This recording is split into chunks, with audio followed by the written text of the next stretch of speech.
Bonjour, d'abord merci à tous. Je renouvelle des remerciements de la part de nous deux auprès de Valérie, auprès de Dorothée avec qui on échange énormément.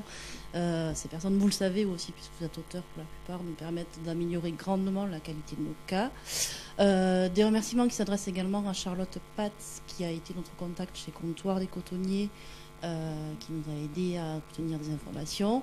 Des remerciements également aux étudiants qui nous ont permis de tester le cas avant de le soumettre à la CCMP et qui, par leur feedback, leur retour, leurs erreurs, nous ont aussi permis d'être un peu plus précises et d'améliorer la qualité de l'écriture du cas.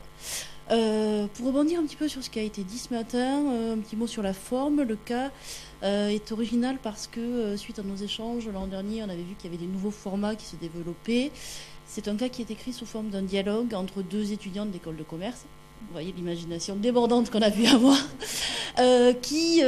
l'une d'elles a, je crois, un rencard avec un date, comme on dit aujourd'hui, et qui doit absolument trouver une petite tenue, parce que forcément, la fille n'a jamais rien à se mettre dans son placard. Et du coup, on brode comme ceci, avec aussi quelque chose pour vous dire ce qui a été dit ce matin, pas forcément trop d'informations dans le cas, ce qui pousse l'étudiant derrière à aller chercher, à se renseigner, à utiliser différentes sources d'informations. Donc voilà, ce qui permet appropriation, immersion immédiate, et puis voilà, tout un tas de choses comme ceci. Je vais céder la parole à ma co-auteure que je remercie également, qui va peut-être dire un peu plus sur le fond. Si tu le fais. Merci beaucoup. Donc, pareil, des remerciements à tout le monde. Alors, ce cas, c'est un deuxième cas Comptoir des Cotonniers. Donc, on en a déjà vu un sur une autre problématique. Donc, pas retail omnicanal qui pourtant est passionnante. Une autre problématique parce que Comptoir des Cotonniers, vous le connaissez, c'est la mère et la fille. Malheureusement, ils ont plus recruté dans leur cliente la mère que la fille. La cliente a 43 ans en moyenne, et leur idée, c'est on aimerait bien essayer de toucher les millennials. Et le digital semble la solution. Donc, le 28 mai 2014, ils ont sorti le Fast Retail, donc Comptoir ouvrait 10 000 magasins en une nuit. Sur le plan des ventes, c'était pas ça l'objectif. L'objectif, c'était d'arriver à les toucher. Le 19 novembre 2014, ils font une petite collection capsule donc qui permet de récompenser tous ces efforts. Il faut télécharger une application, il faut rentrer ses coordonnées bancaires, son adresse postale pour ensuite pouvoir accéder à quelque chose. Et puis, ça s'arrête là. Donc, nous, notre cas, c'est comment est-ce qu'on peut profiter du digital comme une espèce de Graal, de manne, pour toucher les millennials. Alors, c'est un cas qui, effectivement, est à tiroir, qui permet aux étudiants de chacun trouver ce qu'ils ont envie de voir.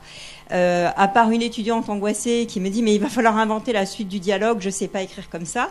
Non, ce n'était pas l'objectif. Donc, on peut faire de la digitalisation du point de vente, on peut mettre de la réalité augmentée, de la réalité virtuelle, on peut faire des processus de fidélité. On peut aussi partir, parce que le SWOT est quand même important, de quelque chose qui vraiment marque les étudiants, c'est dire « nous, c'est une marque qui ne nous plaît pas, on n'aime pas ce qu'ils font ». C'est cher, mais cher, on peut acheter The Couples. Le premier frein, c'est moche, ça plaît pas. Donc l'idée, c'était de partir notamment de quelque chose qu'a fait Etam, qui est le job de l'été.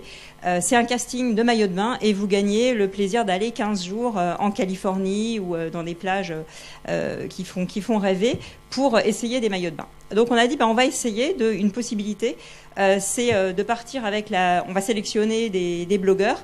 On va leur donner une valise avec les vêtements Comptoir et on va les envoyer aux quatre coins de la planète, à la Full Moon, à Koh Tao, on va les envoyer et avec charge pour eux d'alimenter le comptoir, le compte Instagram pour montrer qu'avec finalement les vêtements Comptoir un peu customisés, on peut aussi, en tant que millennials, y trouver son compte et dans toutes ces situations. Donc les étudiants s'amusent beaucoup avec ce cas, ils créent des applications, voilà. Et puis nous aussi, on a eu un plaisir, à travailler en commun entre deux écoles, Toulouse Business School et l'ISCS, comme d'autres. Oui, mais c'est plutôt d'abord des relations amicales et des possibilités. Voilà. Merci. De nos vies. Merci beaucoup. Merci encore. Merci et bravo à Catherine Lejeal.